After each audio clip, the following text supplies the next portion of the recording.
Welcome Gemini to your in-depth weekly forecast for week commencing the 27th of May for the Ascendant, the Sun or the Moon.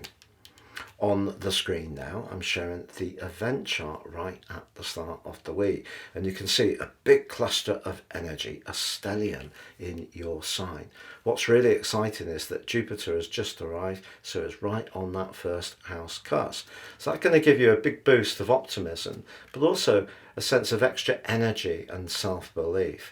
Because Venus, the other planet of fortune, is so close together with Jupiter, the opportunity to really demonstrate what makes you a one-off is definitely given a showcase. And one of the best ways you could do this, I think, could be thinking about your personal presentation. So whether it comes to the way you dress or your ideas that you're working on at the moment, don't hold back. You're going to be on particularly sparkling form. So it's really exciting as you come into this week. But of course, technically Jupiter is debilitated in your sign, but it's going to be with you for 12 months. So the best way to work with Jupiter is actually work hard.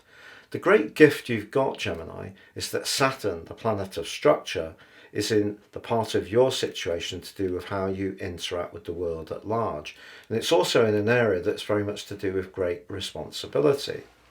But it is true, as this week goes on, your desire at the present time, and it's a very strong desire with Pluto feeding into the energy of Jupiter and Venus, to be more dashing, adventurous, and more of a trendsetter, particularly with the expression of your ideas, that needs to be tempered about how those ideas will be received. Now, in the middle of this week, there's a great opportunity as Mars applies to Chiron. If you have been feeling a little bit unsure about how to reach a group of people, or perhaps a key aspiration, that gives you more self-belief. Just don't try too hard. But Mars does then move into your third decan, which is sub-ruled by Jupiter.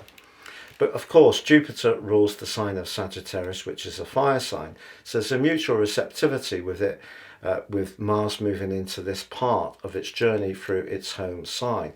Essentially, it's going to give you that much more thrust and self-belief about those long-term plans.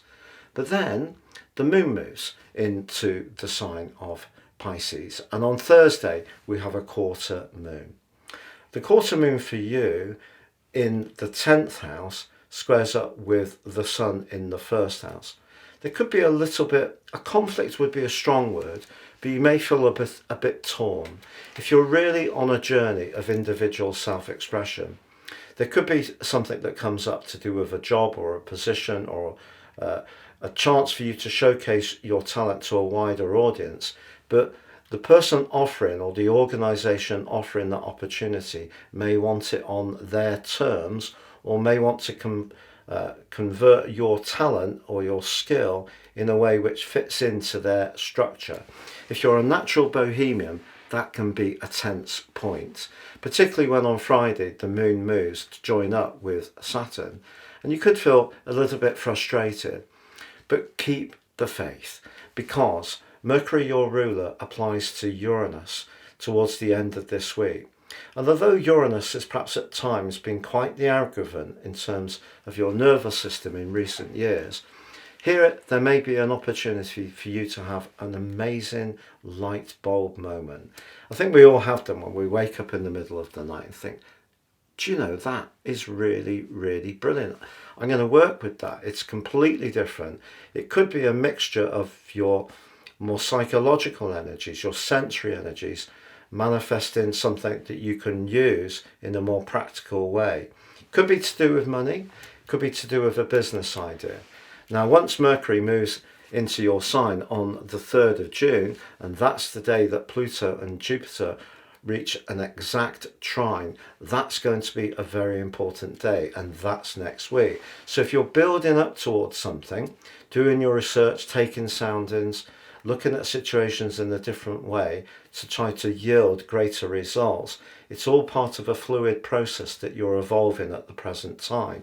But there's no doubt about it, having Venus and Jupiter in your sign together is so lovely, particularly with Jupiter in support for the first time across these two zodiac signs, with Pluto in Aquarius for over 220 years, suggests if you are someone who really is lit up with expression, with individual ideas, with being very funny, and coming up with novel solutions to situations, you could find that other people are much more receptive than they have been, but you just need to be aware that they will have their own framework and own limitation. So if you want to really build some kind of relationship with them, it will be important to flex and be not too fixed in your approach. It's been a real pleasure being with you, Gemini. Have a great week, and if you've yet to subscribe, please do so now.